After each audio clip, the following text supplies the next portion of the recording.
May I say, Your Excellency, how impressed I was by the professionalism with which you and your staff at the Embassy and the Consulate here handled the distribution of the State of the Union message earlier this week.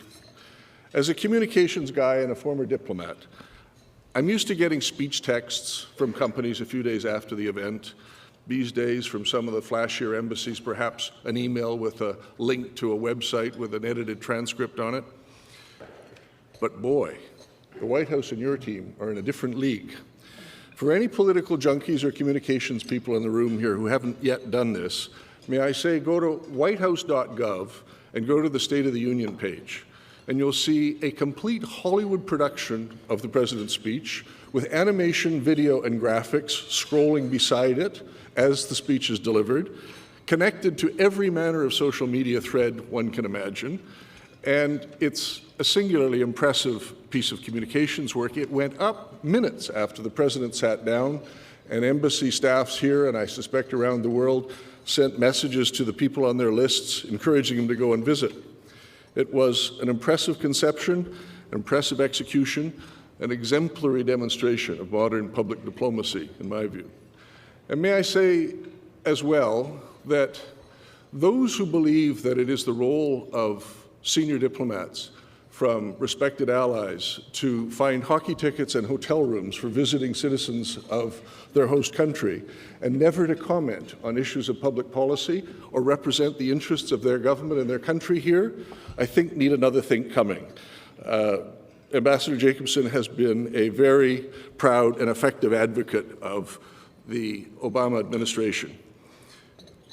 Ambassador Jacobson was a senior lawyer for 30 years in Chicago before entering the world of diplomacy. He was also a presidential advisor on appointments.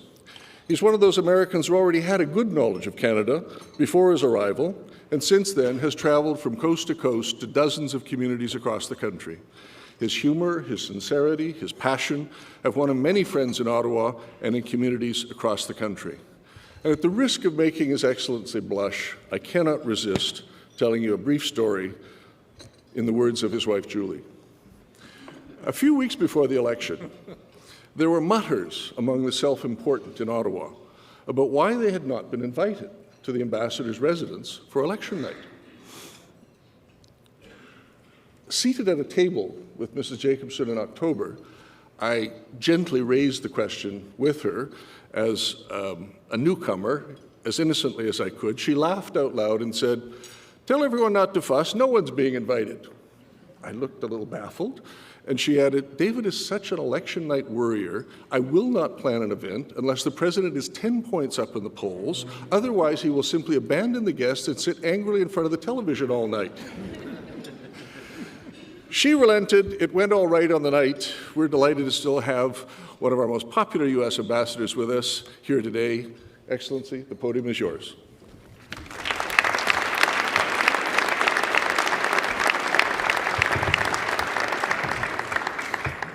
Thanks, Robin. The next time some of my countrymen come and ask for hockey tickets, I'm sending them your way. You know, the story you tell about election night, it really is true. I am the world's worst at watching on election nights. I think probably, anyone who's been involved in politics probably appreciates this.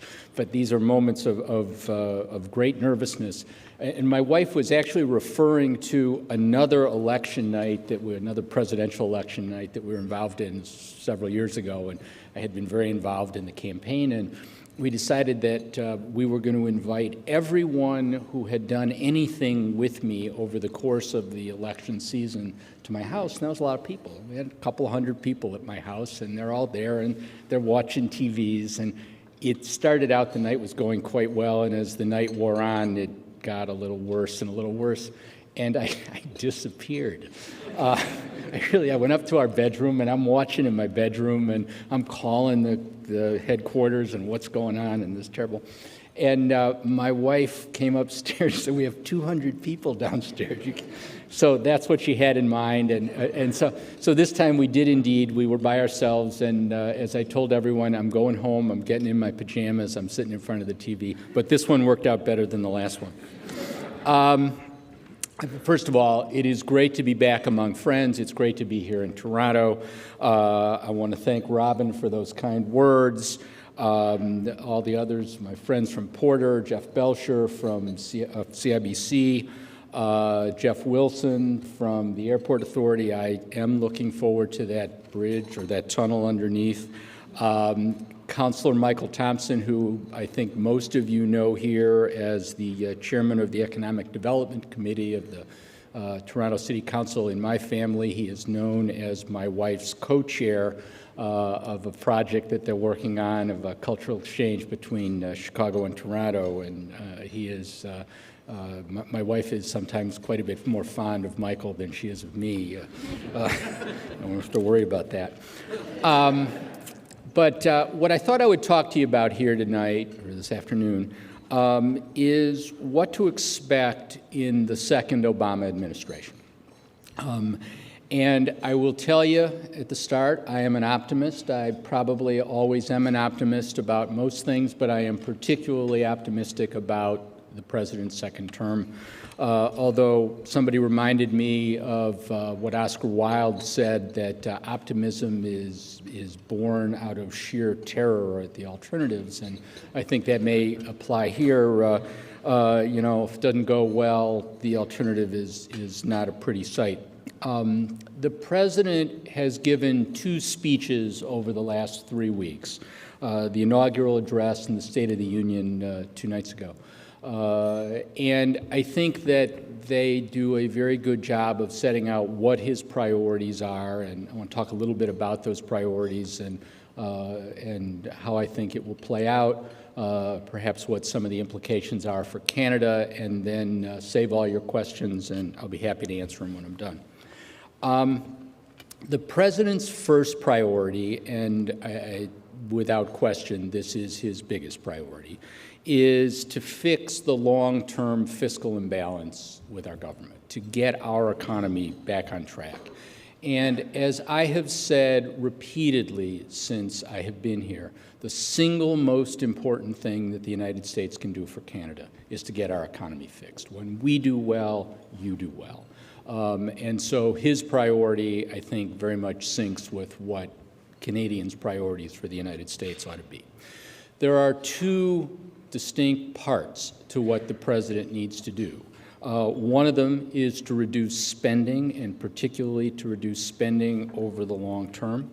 And the second is so-called, it's a wonderful phrase, revenue enhancements.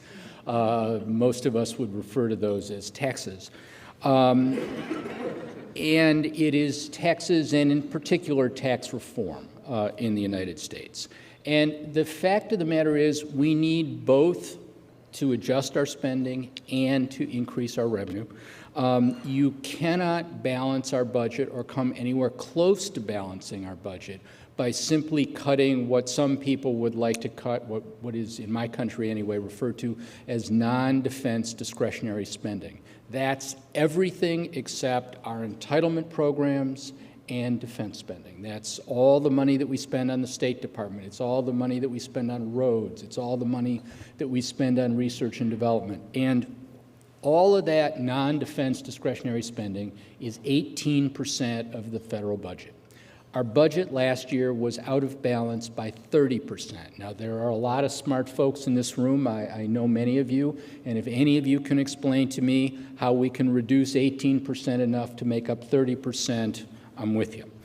It's just not going to happen. The president said 2 nights ago that what we need to do, and I think there is some consensus among economists in at least my country and probably globally, that what we need to do is to reduce our deficit, and the period that people have focused on is over a 10-year period, by $4 trillion. I always make the mistake when I say that of saying million or billion because I'm a small-time guy. $4 trillion, that's a lot of money. We have already locked in $2.5 trillion of those savings. Mostly it has been spending cuts. Some of it has been tax increases, revenue increases. This was the deal that was made at the beginning of January where we locked in the rates for all but the top 1% of the revenue earners in the United States. And for the top 1%, revenues were increased by about 4.5%. But that still leaves $1.5 trillion between spending and taxes that we've got to address. On the spending side, we have to focus on all three areas of the budget. As I said, you just can't look at the small piece and say, okay, we're going to buy less copier paper at the State Department and that's going to balance the budget. It's just not going to work. The first part is entitlements. The biggest entitlements, the ones that get the most attention, are Social Security and Medicare, Medicaid. Entitlements in my country, and I think it's probably the same in your country, these are funds that are dispersed by the government if you meet certain requirements. If you get to be 65 years old, you get you get Social Security. If you're over a certain age, you get Medicare. If you're below a certain income level, you get Medicaid. The President has indicated we have got to tackle entitlements. One of the things that he said the other night that probably has not gotten as much attention as it probably should is that he said that he would accept the Simpson-Bowles Medicare cuts. That is something that may turn out to be a source of compromise as we go forward. There are going to be cuts in defense spending. The amount of money that the United States spends on defense, it's sometimes shocking to people. Half the money in the world that is spent on defense is spent by the United States. We spend more money on defense than the next 11 countries combined. We spend more money than China and Russia and Canada and France and the UK and next 11 countries, add them together, and we outspend them. That is not something that is going to be sustainable over the indefinite future, and we're going to have to make adjustments there. And then the third area, and there are going to be cuts here, but this cannot bear the whole burden of deficit reduction, is this non-defense discretionary spending, all the other stuff. And that brings us to another one of my favorite words, which is the sequester. This is not a word that I think people use in their normal parlance, but for those of you who are not following this day by day, basically what this was a deal that was made by the Republicans and the Democrats during the debt ceiling crisis, the last manufactured crisis that we had, the debt ceiling crisis about 18 months ago. This is, contrary to what some people have suggested, not something that anyone wanted. This was a poison pill. It was more or less half defense spending cuts and half non-defense discretionary spending cuts across the board, somewhere in the range of 8 to 10%. They're a little bit different per category. And the view was these are so distasteful to both sides that they'll sit down and they'll work out a deal and they'll work out a much more rational system for cutting our expenditures. Well, at least up to today, that hadn't happened. And on March 1st, they were extended once, but on March 1st, the sequester is supposed to take place. And as the President said the other night, this would be bad for the economy, and it would be bad policy. That this is a little bit like in your household if you say, well, we're spending too much, and so we're going to reduce our expenditures 10% across the board. We're going to reduce our expenditures on food 10%, on medical care 10%, and on vacations 10%. That's probably not the way you do it. You'd probably say, well, maybe we don't go on a vacation this year, but we need to eat, and we need to have housing, and we need to have medical care. And that's what the President wants Congress to do. He wants to replace the sequester reductions with much more focused, much more rational decisions. There are things that we need to cut, but there are also things that we need to grow. And the President talked about some of those the other night. We need to invest in infrastructure. We need to invest in education. We need to invest in research and development. There are other things we need to do because the most important way to get out of the mess that we're in is to grow our way out of it. And the sequester is not the answer to this. Now, there are people in Congress who want to replace the sequester with reductions exclusively in non-defense discretionary spending. They want to undo the defense expenditures and make it up on the other side of the ledger. And as the president said the other night, that would be even worse than the sequester.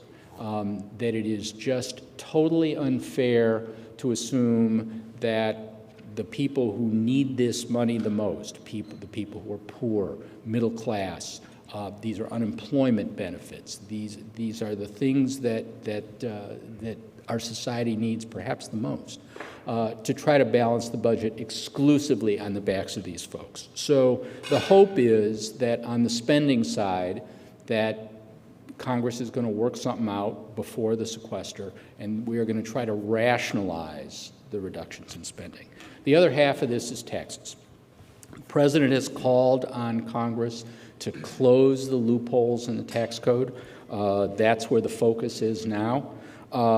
These are the things that I think many people, probably most people, when they look at them would say, you know what, this just doesn't make sense.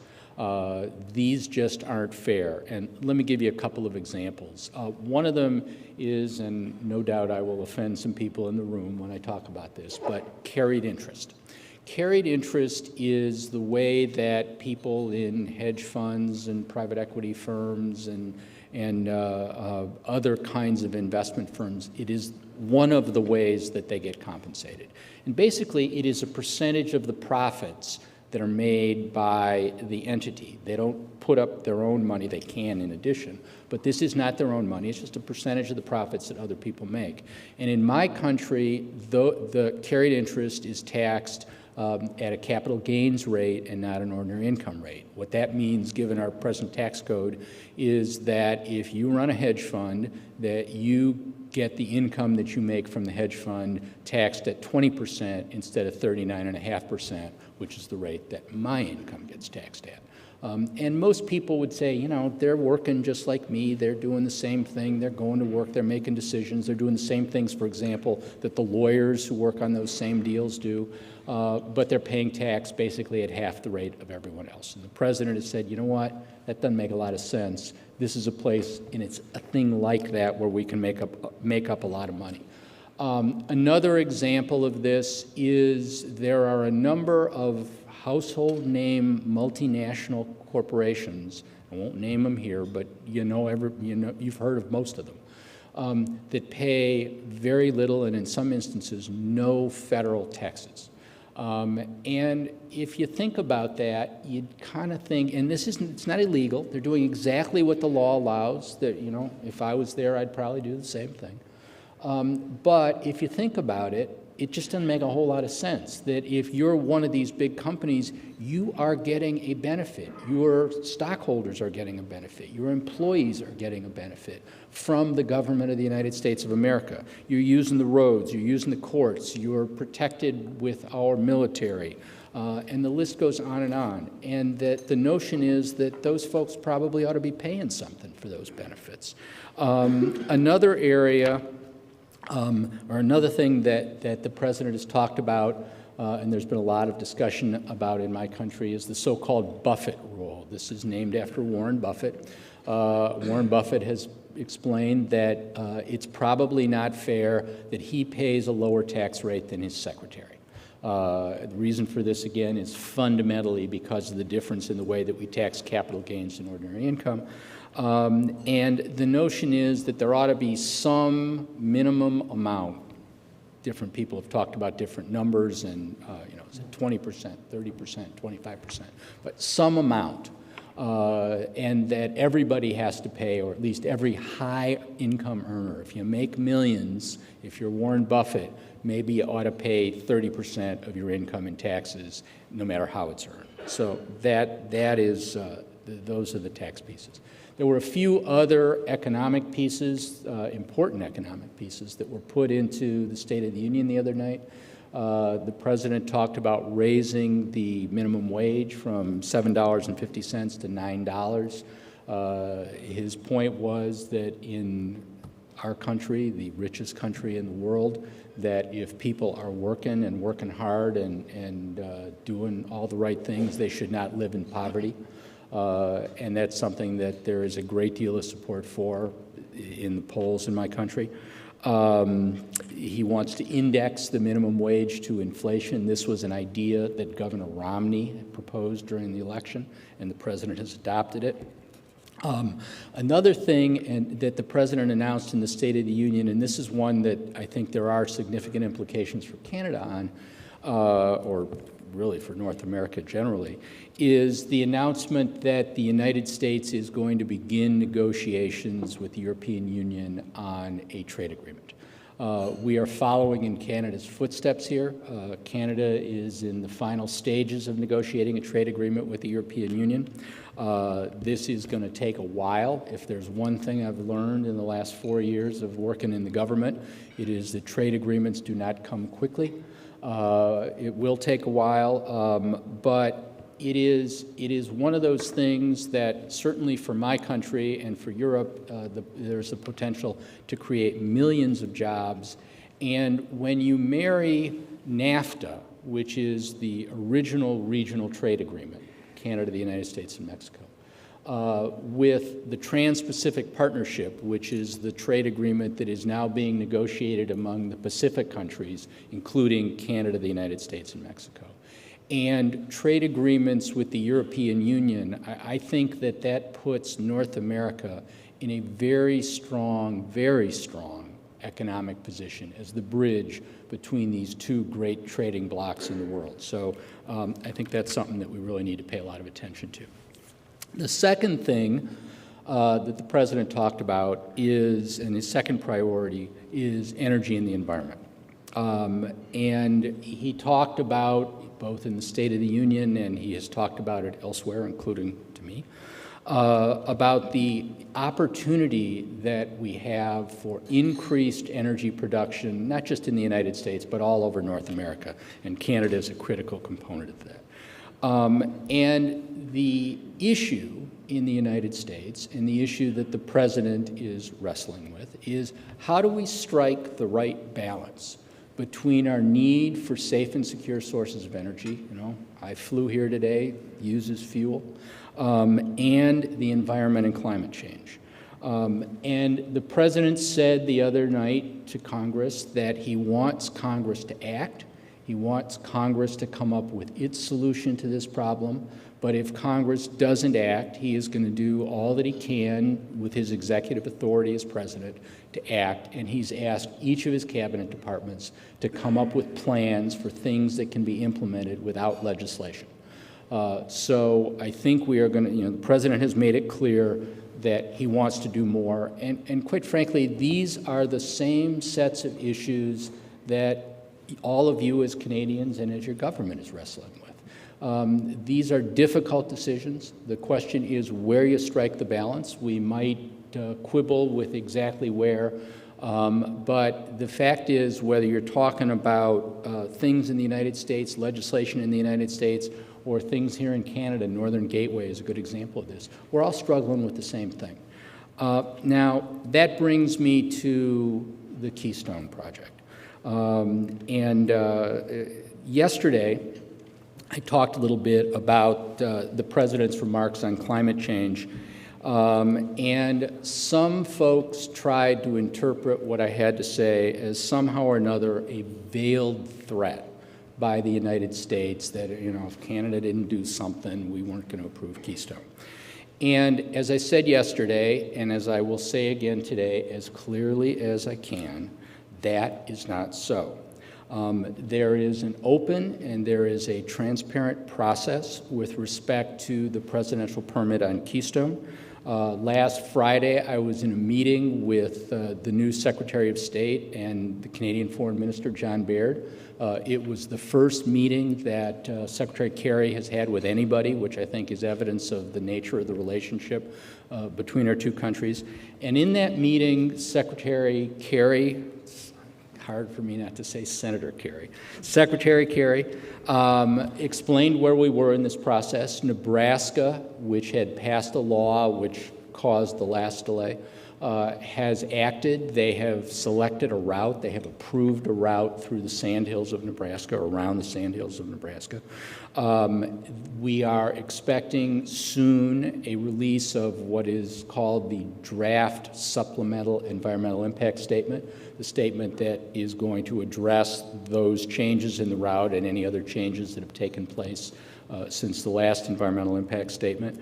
And then there are public comment periods and agency review periods that are set forth in our laws. And that's where the process stands. And what I said yesterday and what the President said in his State of the Union address did not address Keystone or that process. That is a process that exists. It is a process that is going to be respected. It is a process and a decision that will be made. It is the President's decision, which has been delegated to the Secretary of State. And it should not surprise anybody in this room if I tell you that I'm not going to jump the gun on their decision. What I am saying, though, is that it is the desire of the President of the United States that we do more with respect to climate change. He said it very clearly in the State of the Union the other night. And the fact is that the more that all of us do to strike that right balance between energy and the environment, energy and climate change, the better off that we're all going to be. Now, the President's third agenda item is comprehensive immigration reform. And on this one, I really am optimistic. It is, I believe, going to happen. It's going to happen for a number of reasons. First of all, it's the right thing to do. It's good for our economy. It was a campaign promise of the President throughout the campaign, and an important campaign promise. And finally, the Republicans need it. In the election, the President got the votes of about 70% of the Latino voters who voted in very large numbers. He got the votes of about 71% of Asian Americans, the two largest immigrant groups in the United States. And I think we really are going to see progress on this one. I was happy when I saw that Senator Rubio, in his response to the State of the Union, seemed to find common ground with the President. Paul Ryan, the vice presidential candidate with Governor Romney, also had good things to say about the President's remarks. There was a hearing yesterday in the Senate on immigration reform, and I'm not going to tell you when, and I'm not going to tell you exactly what, but I think we're going to see progress there. And the fourth priority of the President, his final priority, is that we have to take steps to reduce gun violence in the United States. He is going to push for comprehensive legislation in this regard. Some of the things that are contemplated here are limitations on military assault weapons, large capacity magazines, universal background checks, which have the approval of about 91% of the American people. Limitations on private secondary sales. I have to have a background check when I buy a gun, and then if I sell it to you, there isn't a background check. That's not a very safe system. There are other gun show exceptions. An important component of this is how we deal with issues of mental health in my country. Violence on TV and video games. There are many components of this. But this is something that is very important to the President, and I hope you're going to see progress. I think you got a sense, if you watched the State of the Union the other night, of just how important the President views this when he was talking about the fact that the children of Newtown deserve a vote on this legislation, that Gabby Giffords, the member of Congress who was shot, deserves a vote on this, that the people of Aurora, Colorado, where someone shot up a movie theater and killed many people, deserve a vote. He talked about Hydea Pendleton. Hydea was the 15-year-old girl who marched in the inaugural parade 3 weeks ago, went home to my hometown, Chicago, and a week later was shot standing at a bus stop waiting to come home from school. and she deserves a vote. And, I think you got a sense from the emotion in the room of just how important this is to the president. Now, before I take questions, I want to end, and I think this says a lot about the nature of what we're going through in the United States and the political process, with a quote from Winston Churchill, and it's one of my favorite Winston Churchill quotes. I got a lot of favorite Winston Churchill quotes, but I think this one is indeed my favorite, where he said that in the end, the United States always does the right thing. The problem is that they exhaust every other alternative in the interim. And I think we are indeed in the process of exhausting many of the alternatives. But speaking of doing the right thing, I want to just refer back to one other thing that the president talked about, and quite frankly, the thing that I will remember the most in the State of the Union the other night, when he talked about Desaline Victor. Desaline Victor was the 102-year-old woman who waited in line in Miami for 6 hours to vote so that her voice could be heard. And it was one of those moments, Republicans, Democrats, everyone stood up and cheered. And to me, that I think says more about what my country is about than anything else I could say here. So it's great to be here. I look forward to your questions, and thank you very much.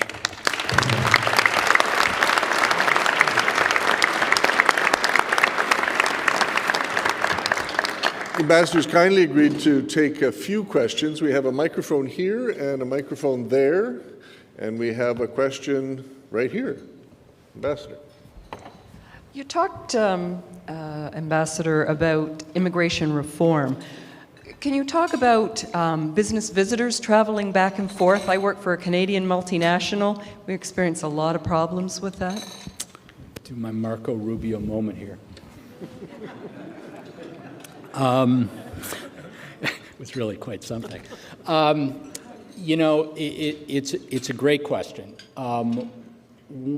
One of the important things that we've done over the last year or so between Canada and the United States is the Beyond the Border initiative, the effort to reduce the barriers for good, honest, decent people, and safe goods to move back and forth across the border, the effort to not have to make a decision between security on the one hand and trade and efficiency on the other. And I have spent a lot of time going out and meeting with business groups and various trade associations, talking about this. And the point that you raise is one of the issues that is raised the most. And it is not just the difficulty of it, the time that it takes, but the inconsistency of it. And I suspect there may be people, and this is in both directions. It is not just a problem of the United States, although I'll take our share of the blame for it. But there are probably people in this room who have stories of, they've been to the United States 15 times on business, and 14 times everything was great, and one of the times they got sent back home. That's not a good system. We have done a lot administratively to streamline that process. In fact, Jim Dickmeyer, who's the Consul General here in Toronto, Jim and his staff, the consular services folks here in Toronto, were where it started in Canada. We have done a lot to streamline the process. There are additional efforts underway, but it just doesn't make sense that there is this insecurity that people have of, I'm going to the United States, or somebody in the United States is going to Canada, and am I really going to get in? And it's a good example, as long as we're talking about this, of really one of the keys to this whole Beyond the Border exercise. That the most important way that we can make the border both more secure and more efficient at the same time is to make decisions as far away from the border as we possibly can. The border is the worst place to decide anything. It's a choke point. There are only so many lanes on a bridge, so many kiosks at the airport. It is, if you don't have a piece of paper that you need, you can't fix it. You got to go back home. And so what we want to do with respect to people or with respect to goods is to try to make these decisions before people get to the border. And this is a good example of it. We want to be able to make these decisions and have it in your record.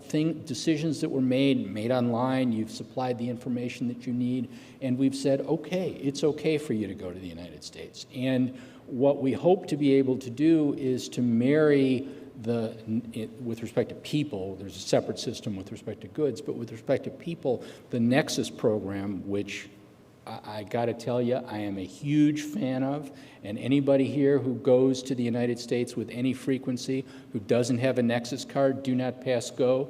Go get yourself one. It is incredibly useful. And the more people who have it, the more useful it is for everybody else. But the goal here is to marry what you're talking about with the Nexus card so that that information is on your card. And when you show up and you swipe that card or you do your iris scan at the kiosk, that all that information is in there and you can just go through. So it is a problem. We understand it's a problem. We're taking steps to ameliorate it. We have made progress and we need to make more. We have a question over here.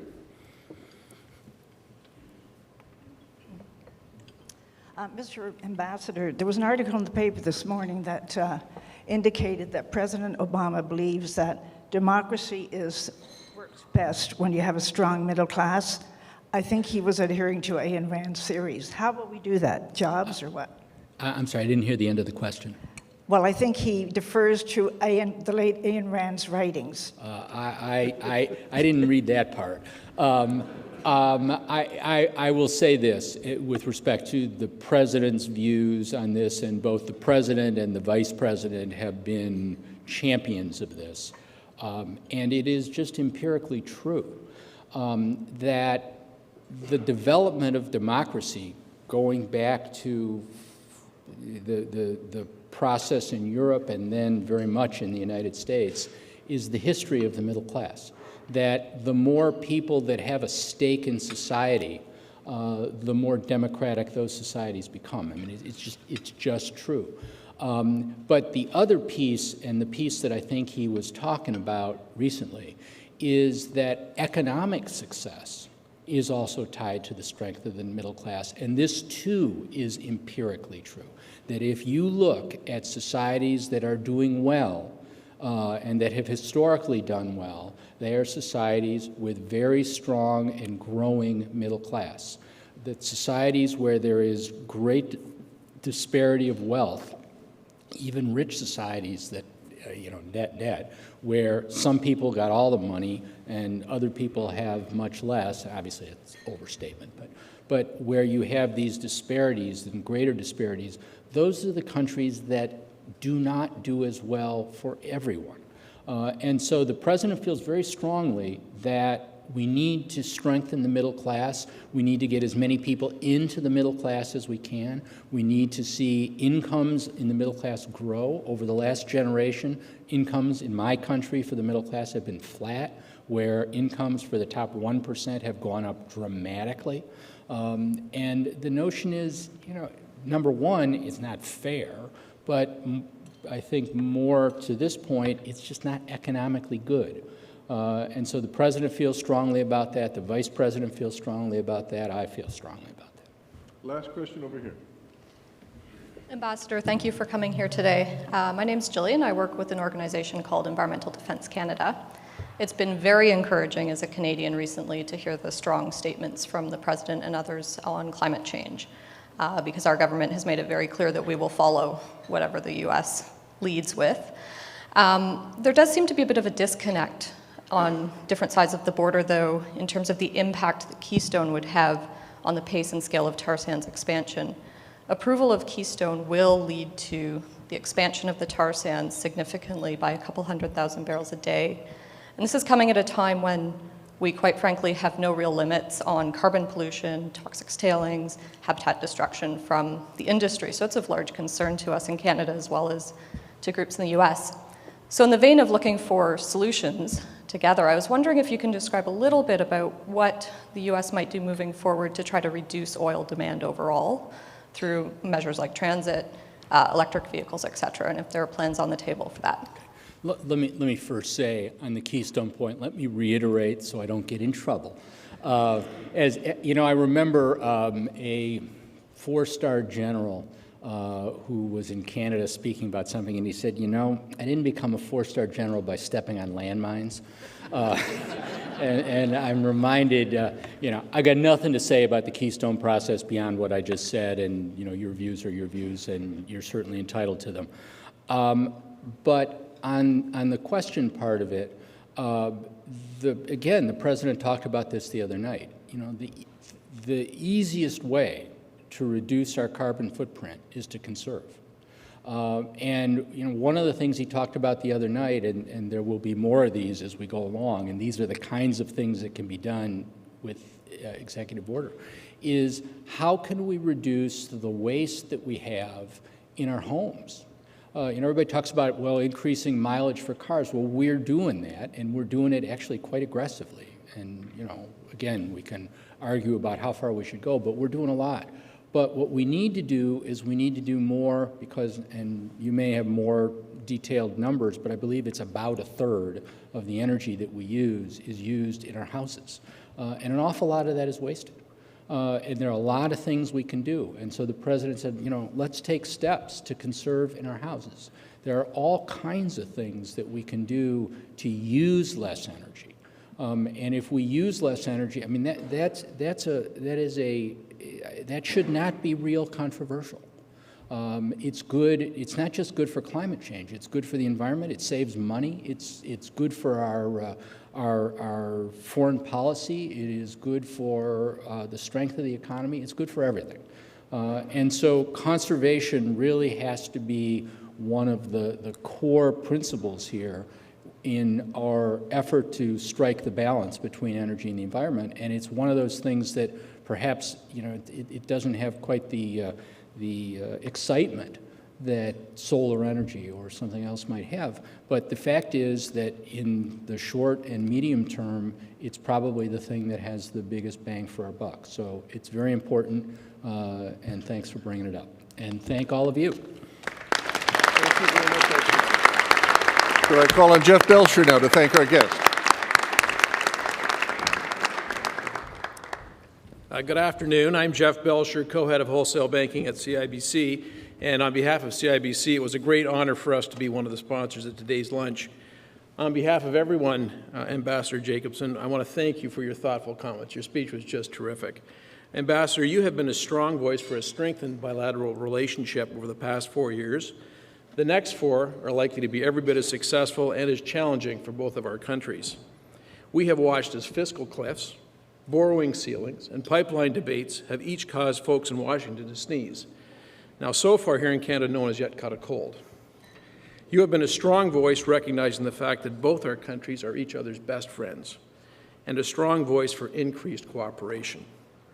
Whether it's a focus on cross-border security issues or the need to bring clarity and harmonization to cross-border standards, or your strong relationship with your Canadian counterparts, yours has been a voice of reason. You have got things done. And for that, we thank you. And while I don't know what the next few months will bring for you or your family, however, when I was listening to you talk, that, you know, the U.S. Senate would be a great place for you. Please know that you are always going to have a home here in Canada. So again, thank you very much for your candor and your comments today.